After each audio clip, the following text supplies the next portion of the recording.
Amém. Graças a Deus por isso. Tá aí Eli, né?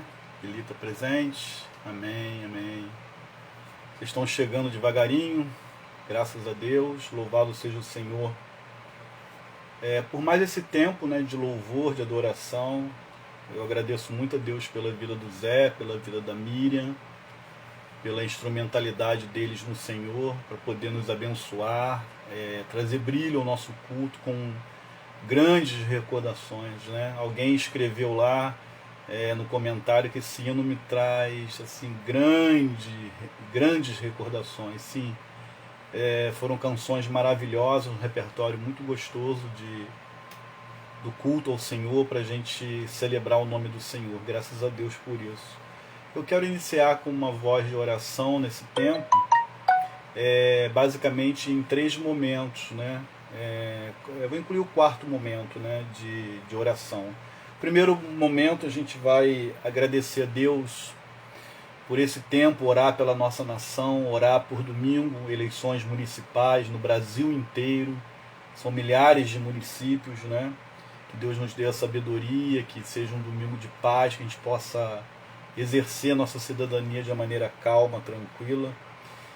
Nós vamos orar também pela vida do Caleb de novo, a Miriam já orou. Nós vamos orar pela Josiane. Essa semana eu consegui fazer uma visita a Josiane e foi muito importante a decisão que ela tomou nessa visita. Ela se reconciliou com o Senhor e a gente pôde estar orando ali, agradecendo a Deus pela vida dela. E a gente clama agora pela saúde dela, pelo tratamento que vem pela frente aí, mas o mais importante é que a nossa irmã reconheceu ali que a soberania de Deus está sobre a vida dela. Então vamos orar pela Josiane, pelo Caleb, vamos orar pelo nosso país, vamos orar pela palavra de Deus que vai ser ministrada agora. Já foi ministrada em louvor e agora vai ser ministrada na exposição, né, do estudo. Quarta-feira, estudo bíblico. Tem uma diferençazinha assim, mas os irmãos, por favor, dê um retorno aí depois, no final, tá? Porque são 150 salmos. Eu não tenho problema nenhum, não. Vou ficar 150 quarta-feiras aqui. Eu acho que mais, né? Quando chegar no salmo 119 vai ser um problema. Mas depois de vocês sinalizem aí, por gentileza, não é bajulação. Como está sendo esse estudo para você na sua vida. No final você finaliza isso para não atrapalhar nada, nem o culto e nem a sua reflexão na palavra de Deus, tá bom? Isso é muito importante, não é para querer ter like, não, é mais do que isso. É saber se essa direção tá contente, né, para que os irmãos possam estar crescendo na palavra de Deus, enfim. Está aberto aí depois de você para poder participar. Vamos orar nesse sentido com essas questões que eu coloquei aqui. Eu te convido a orar. Se estiver fazendo alguma coisa, às vezes você está em casa, você coloca para ouvir, estiver, enfim, acessando outra coisa, dá uma paradinha de verdade aí agora. Vamos fazer uma oração junto com o seu pastor, tá bom? Pai, obrigado por esse tempo, obrigado pela vida, obrigado pelo dia, obrigado pela saúde, obrigado pela família, obrigado pelo nosso lar, obrigado porque o Senhor tem derramado bênçãos sobre bênçãos, em todos os aspectos, no sentido mais lato dessa palavra. Nós somos abençoados pelo Senhor. Glórias ao nome do Senhor por isso. Nós queremos entregar nas tuas mãos a vida do Caleb, pedir, ó Pai, a tua bênção sobre essa vidinha, colocar todos os médicos que ali estão assistindo essa criança, toma nas suas mãos. Nós queremos te agradecer também pela vida da Josiane, pela decisão dela como igreja de Cristo. A gente celebra o teu nome, dedica esse culto pela vida da Josiane, por sua decisão ao teu lado. É a nossa gratidão nessa noite. Aceita o nosso louvor, Senhor. Toma ela em suas mãos, a direção, Deus, que ela precisa tomar no seu tratamento, os médicos que vão assisti-la. Ó Deus, que o Senhor tome a direção disso tudo.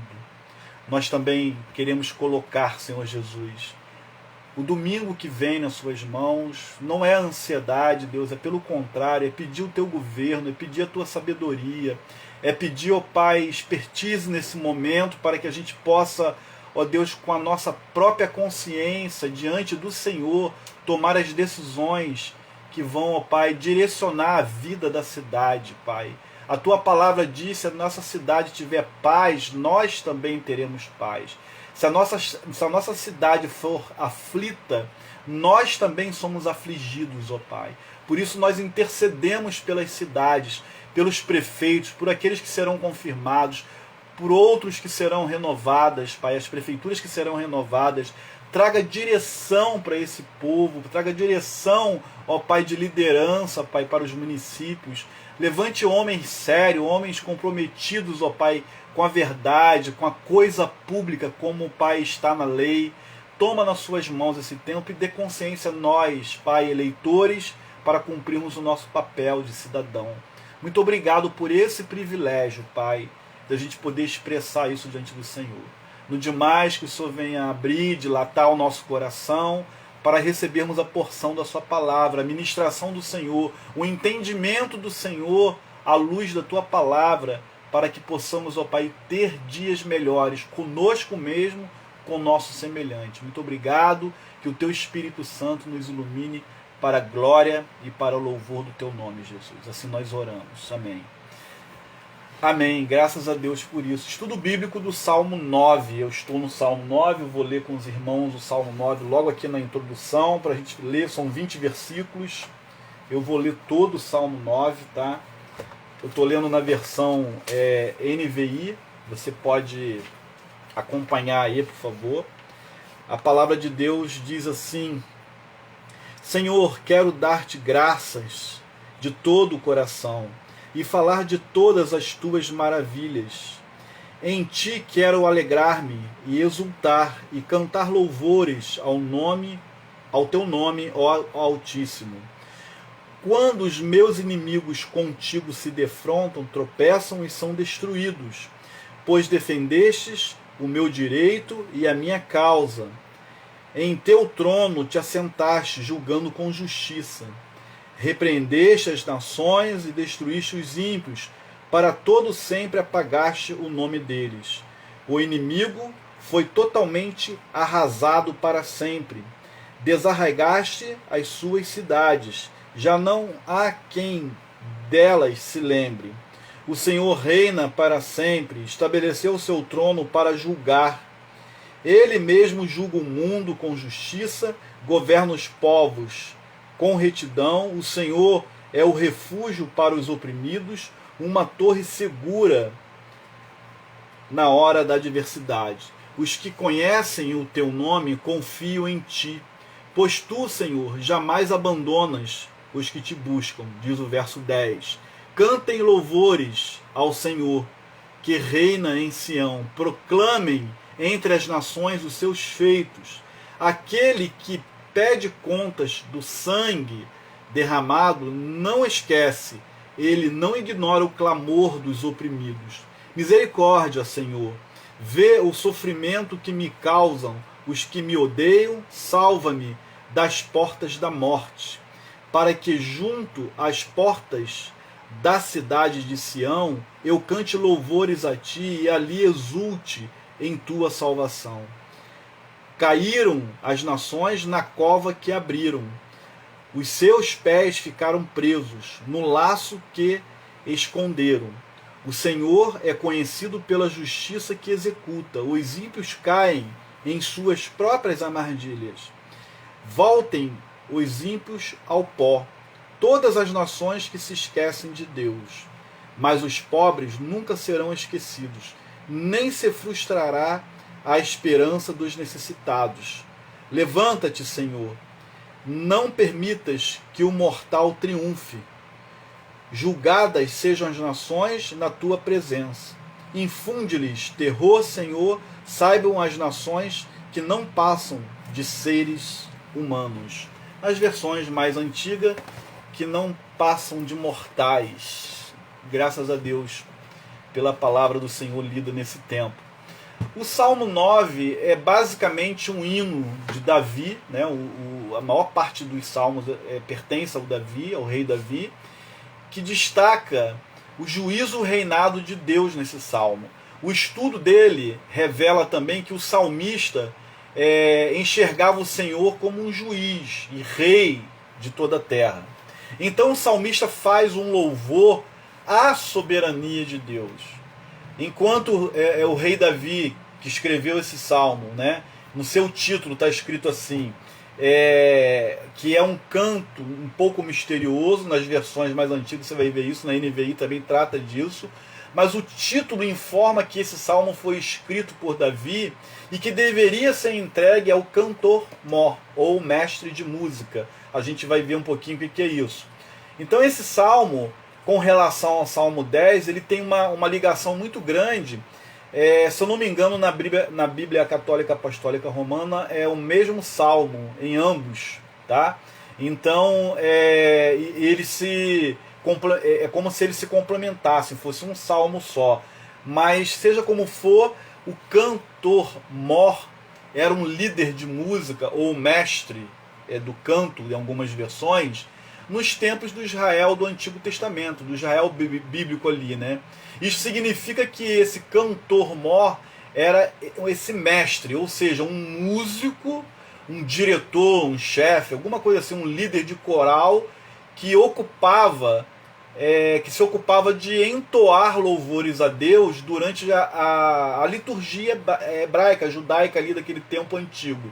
Mesmo antes do cantor-mor aparecer na narrativa bíblica, a gente não pode ter dúvida nenhuma a respeito da forte ligação que Israel, que o mundo hebreu, o judeu, ele tinha com a música, né? Com a musicalidade, com a cultura hebreia. É muito forte isso daí na história do povo de Deus. Os israelitas tinham tanta ligação com isso que ele tinha o costume de expressar suas emoções através de canções e melodias. Então essas canções poderiam se referir a conquistas militares, a realizações notáveis na execução de certos trabalhos, acontecimentos históricos, experiências pessoais, propósitos religiosos, e é nessa última categoria de propósito religioso que o cantor-mor estava envolvido, o mestre do canto estava envolvido. Então o trabalho do cantor-mor no templo, na dedicação do templo durante o reinado de Salomão, os músicos, né, quando ele construiu lá o templo do Senhor, profissionais continuavam envolvidos com o culto do Senhor. Parece que enquanto eles tocavam e cantavam no templo, servindo a Deus, esses músicos se vestiam assim de um linho fino e ficavam posicionados, segundo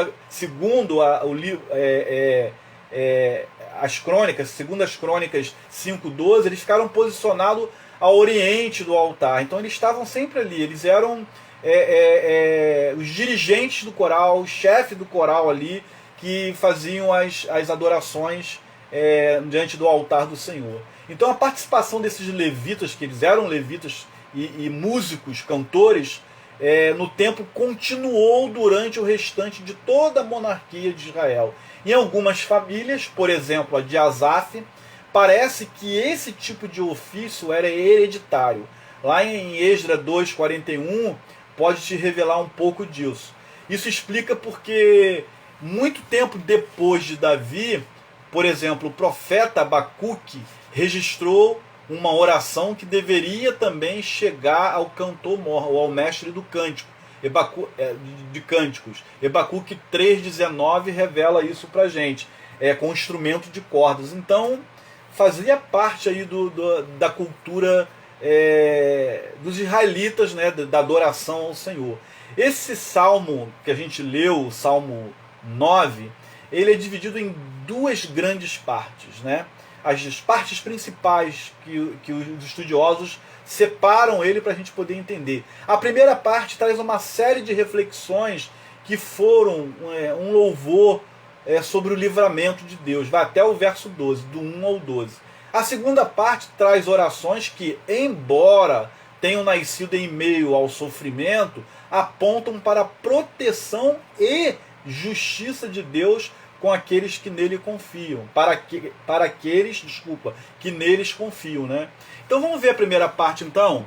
louvor a Deus, né? O salmista começa com, a Miriam estava ministrando, chegou a puxar um pouco esse verso, né? O salmista começa com uma clara expressão de louvor. Ele fala para a gente de uma maneira muito bem definida: Senhor, quero dar-te graças de todo o coração. Em outras versões, louvar-te-ei, Senhor, de todo o meu coração. Cantarei todas as suas maravilhas. Nessa declaração, Davi deixa transparecer o seu comprometimento sincero com a glória de Deus. Davi reconhece que o homem deve louvar a Deus com todo o seu ser e ainda indica qual deve ser o objetivo do verdadeiro adorador: proclamar ao mundo os atos, as grandezas de Deus em favor do seu povo. É muito interessante porque ele começa de cara com uma atitude muito forte. Não é um louvor simples, é cantar um louvor de todo o coração, mergulhado nele, dentro do Senhor, nisso daí, mas traz o comprometimento, olha que Davi coloca pra gente, de cantar todas as suas maravilhas. Isso aí é meio polêmico, porque hoje em dia algumas pessoas ficam um pouco revoltadas com o crescente movimento da barganha com Deus, né? Então acabam dizendo que não devem adorar a Deus pelo que Deus faz, mas para quem Deus é, não é o que Deus faz. Não, a Bíblia, por causa de um erro, as pessoas estão fazendo outro erro em cima. A Bíblia conclama a gente a sair desse erro aí. Essas pessoas que acabam cometendo outro erro por causa de um. Deus, na verdade, deve ser louvado pelo que Ele é e também pelo que Ele faz. Cantarei todas as tuas maravilhas. As maravilhas de Deus é o que o Senhor fez, a criação, você, os atos de Deus na pessoalidade, como a gente viu que a melodia expressa a emoção diante do povo hebreu. Eles têm isso na cultura muito forte. Então ali a Bíblia mostra isso pra gente, que esse louvor não é só um cântico, mero cântico, mas deve vir compromissado. Os feitos maravilhosos de Deus apontam para a soberania e para uma forma como Ele governa e sustenta providencialmente todas as coisas. É muito interessante. Olha para o seu corpo, olha para a sua anatomia, olha para como as coisas funcionam, olhe para os astros, olhe para o sistema do planeta, para o ecossistema. Isso não é uma obra do acaso, né? Isso é obra da mão do Deus Criador de todas as coisas. Então, o salmista diz aqui para a gente que o crente deve estar engajado em contar tudo sobre o maravilhoso, contar tudo sobre os feitos maravilhosos do Senhor, pois tudo o que Deus faz há motivos para que Ele seja glorificado, louvado e adorado. Então o salmista prossegue dizendo que Deus é sua alegria e sua exaltação, diz o verso 2 do nosso estudo. Nesse ponto ele se refere a Deus como Altíssimo, né? Na versão NVI fica bem claro aqui, no final do versículo 2, ó Altíssimo. Essa palavra em hebraico é o El Elyon. Esse é o mesmo nome divino que foi honrado lá em Gênesis 14 por Abraão. Muito interessante isso. El Elyon, o Deus Altíssimo, o Deus soberano, né? Então, a partir do verso 3, o salmista fala de uma vitória garantida por Deus. Os tempos verbais do verso 3, no hebraico, estão no passado.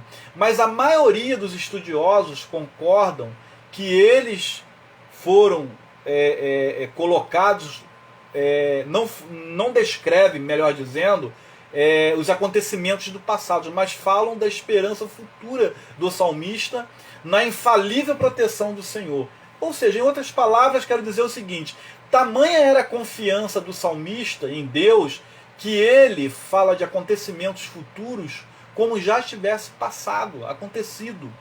O Salmo 9 aí que a gente está lendo, do 3 ao 6, revela isso pra gente. Nesses versos, Davi aponta para Deus como o justo juiz que julga retamente a causa daquele que lhe pertence. Nesse sentido, o salmista fala sobre o fim desastroso dos ímpios. Muito interessante. Ele diz que os ímpios são destruídos, seus nomes são apagados, suas ruínas são perpétuas. Então, ou seja, para o ímpio, o verso 5 e 6, não há salvação se ele não se arrepender. A ruína é perpétua, ou seja, é para sempre. E os seus nomes são apagados. Então, nesse ponto, a gente vai ver que é impossível ignorar o contraste entre a transitoriedade dos ímpios e a eternidade de Deus. Os nomes dos ímpios são apagados para sempre, enquanto o nome santo do Senhor permanece para sempre. Então, um permanece e o outro é apagado. Os dois para sempre. É esse grande, vamos dizer assim, contraste da transitoriedade eterna e de uma efêmera, passageira. Tá? Diferentemente dos ímpios, também seus reinos, o Senhor reina para sempre. Então o seu trono é inabalável e sua justiça é manifesta no seu governo reto. Salmo 9, 7 e 8. Então, por isso, o povo de Deus, nós que confiamos no Senhor, temos que sempre manter essa confiança. Com toda razão, o salmista declara no versículo 9: o Senhor é também um alto refúgio para o oprimido, refúgio nas horas da tribulação. Então, confiança em Deus no tempo da adversidade. Os crentes são confortados, na verdade, aqui, na certeza de que o Senhor jamais abandona os que o buscam. Então ele não ignora, não é isso que a gente viu? O clamor dos oprimidos. Não vai passar batido por Deus o que você está colocando diante do Senhor com sinceridade, buscando a face de Deus para que aconteça e que seja para a glória dele e que ele seja glorificado e que você ora no Espírito, em comunhão com esse Deus. A sua oração não é em vão. Deus está ouvindo a sua oração. Deus está, no tempo certo, ele vai liberar a bênção que ele precisa para a sua vida e da situação que você anda clamando a ele. Então, essa é a primeira parte. Então, agora, a partir do verso 13, o clamor a Deus, a parte que ele clama a Deus. Essa é a segunda parte, fala de uma situação atual, de grande aflição, de perseguição. O verso 13 diz: ele ora para que Deus, na verdade, compadeça, tenha misericórdia e esteja atento ao sofrimento qual os seus inimigos têm submetido a ele. Então ele diz que é muito forte isso quando ele fala na parte final: salva-me das portas da morte. Vê o sofrimento que me causa os que me odeiam, e o finalzinho: salva-me das portas da morte. Então a segurança de Davi permanece firme. Ele estava clamando a Deus e sabia que Deus ia atuar em favor dele. Seu clamor se mistura com o louvor. Aí entra o verso 14, quando ele diz para a gente que para que junto às portas da cidade de Sião, Jerusalém, eu cante louvores a ti e ali exulte em tua salvação. Ele ao mesmo tempo, tem um estudioso, Kidden, que ele diz para a gente que ao mesmo tempo que ele declara pela ação de Deus, as portas da morte não poderão impedi-lo de atravessar e ir expressar a sua gratidão, o seu louvor. Ao mesmo tempo que ele louva, ao mesmo tempo que ele pede, é ao mesmo tempo que ele quer louvar ao Senhor. Percebe isso aí, a maturidade? Ou seja, num momento de grande aflição, de morte, ele estava preocupado, sim, também. Ele estava clamando a Deus para Deus livrar aquilo ali, livrar ele dessa situação. Mas mais do que isso, ao mesmo tempo, concomitante mesmo, de forma simultânea, ele tinha na sua alma a sua expressão de louvor, de adoração. Davi tinha certeza sobre a resposta de Deus. Ele sabia que poderia louvá-lo e nos lugares públicos, nas portas de Sião, de Jerusalém. Ele queria isso na vida dele. Então, na sequência, Davi fala sobre como o ímpio padece nas suas obras, mas a partir das suas próprias mãos. Nesse ponto de seu clamor, o salmista aplica o princípio da retribuição justa. Ele diz no verso 15 a 17, o Senhor é o justo juiz e é conhecido pela perfeita retidão que ele julga as coisas. Então, por fim, o salmista conclui que mais uma vez vem afirmando que Deus não se esquece do seu povo. Gente, preste atenção nisso. Você pode estar passando um momento de grande luta, de uma adversidade muito grande, mas Deus não te abandona. A gente se sente um pouco distante de Deus, a gente se sente fraco, a gente não consegue nem orar direito, mas Deus é aquele que luta as batalhas daqueles que são seus. Vou repetir, Deus é aquele que luta as batalhas daqueles que são seus. Poxa, preste atenção nisso, guarda isso no fundo da sua alma. Embora os ímpios acham-se invencíveis, na verdade eles não passam de mortais, ou seja, é muito transitório. Ou seja, homens fracos e frágeis. A qualquer hora, no sopro, como diz Tiago no Novo Testamento, o que é a vossa vida? É um sopro, é um vapor que sai da chaleira. Passou. Nas palavras finais, Davi, na verdade, vislumbra o dia em que Deus colocará homens ímpios em seu devido lugar e lhes farão entender que eles não passam de pó. Foi o que a gente viu. São mortais, não passam de pó. Então a gente fica às vezes preocupado, né, com algumas ameaças. Esse dia nós meditamos de novo sobre a experiência lá de Elias na caverna. Ele ficou preocupado com a ameaça de Jezabel. Às vezes a gente fica preocupado com ameaças financeiras, com desemprego, com isso, com aquilo. Tudo muito ruim isso. Não faz bem pra gente, é verdade. A gente se sente inseguro, é verdade. Tudo isso é verdade. Mas tudo isso passará. O que foi ministrado a gente no louvor foi justamente isso, gente. Eu quero guardar a tua palavra no coração, porque se eu não guardar a tua palavra no coração, eu vou pecar contra ti. Se eu guardo a tua palavra no meu coração, eu estou guardando as promessas do Senhor no meu coração, para a minha própria vida, para a vida da minha família e, mais do que isso, para a vida das gerações futuras. Os meus descendentes, os meus netos amanhã, se souber que teve um avô, que tem um avô, que guarda a palavra de Deus, que luta na vida com a força do Senhor, tem umas caídas ali, umas levantadas aqui, mas está ali confiante no nome do Senhor, no tempo da adversidade, irmãos, isso é o maior legado que a gente pode deixar nessa terra. Não são casas, não são carros, não são os dinheiros, as poupanças, os investimentos. É deixar um testemunho de uma vida que viveu no Senhor. É redundante mesmo, uma vida que viveu no Senhor.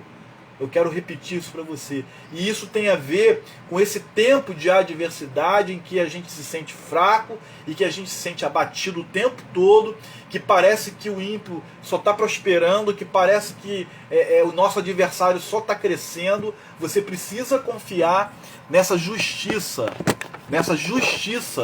que é do céu, a justiça que vem do Senhor. Então ele deixou muito claro, ele louva a Deus, esse salmo ele louva a Deus, ele enxergava o Senhor como um juiz e rei de toda a terra, e que julgava a causa do oprimido, a causa do pobre, a causa do desprezado, a causa das minorias. Nós estamos aí, ó, violência contra a mulher está assim, ó, com tudo que a gente tem aí. A violência tem ceifado vidas direto por aí, jovens sendo a todo momento sendo baleado, sendo preso, a minoria sem recursos, às vezes porque é negro, racismo, porque está sem camisa, ou está sem documento, é tratado como um lixo. As minorias estão aí. As minorias, prostitutas, são extremamente... Parece que são pessoas que têm que ser jogadas no lixo. Que isso, os prostitutos, né? Os gays. A gente está aí, às vezes, vivendo um sistema de vida que nós estamos pegando as minorias, botando num saco, amarrando e dizendo que não presta. Gente, uma alma para o Senhor é tremendo. Deus ama essas pessoas também e quer salvar todas essas pessoas também, assim como salvou a nós. Talvez muitos de nós, se não éramos algumas coisas dessas, poderíamos ser hoje alguma coisa dessa, se não fora a graça de Deus na nossa vida. Então olhar para esse salmo é ver que Deus vem e acude o clamor daquele que confia nele nesse tempo em que é muito difícil, as coisas estão muito emboladas para a gente. Nesse tempo que a correnteza está ao contrário, a gente quer subir o rio nadando, a gente precisa subir esse rio, mas a gente não consegue subir. Só pela força do Senhor, pela nossa fé no Senhor. O salmista enxergava isso. Ele é o rei de toda a terra.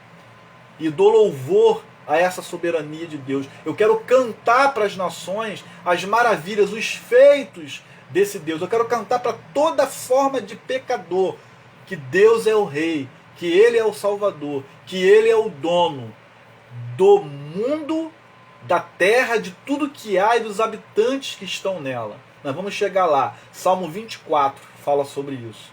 Deus é dono de tudo. Ele não é de parte, Ele é dono de tudo. Guarde isso no seu coração.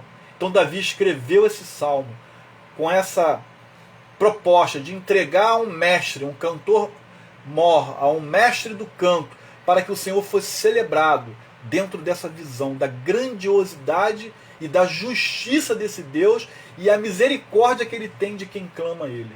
Salmo 9 passa isso para a gente. Guarda isso no seu coração. Coloca a sua mão aqui, se não te incomodar muito, não for incômodo para você, coloque a sua mão aqui e feche seus olhos.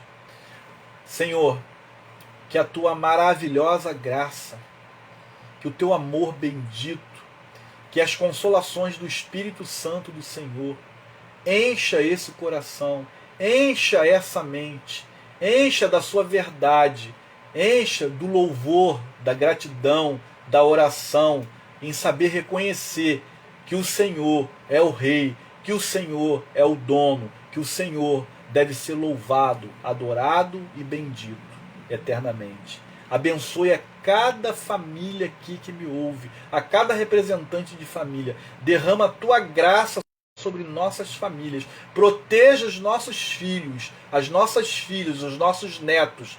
Proteja os casamentos das famílias. Estenda a tua mão, ó Rei de Israel, ó Rei dos reis. Olhe por nós, interceda por nós, para graça e louvor, pela graça e para louvor do nosso Senhor Jesus Cristo. Que todo o povo de Deus diga amém. Glória a Deus. Que você tenha um final de quarta-feira abençoado, que o seu sono seja restaurador para a glória e louvor de Jesus. Que você acorde amanhã renovado, sabendo que você tem um rei em toda a terra, que é dono de tudo que há na terra, inclusive da sua vida. Que você possa render louvores, porque Ele é digno de todo louvor, toda honra e toda glória. Um beijo, fique na paz do nosso Senhor Jesus Cristo. Amém.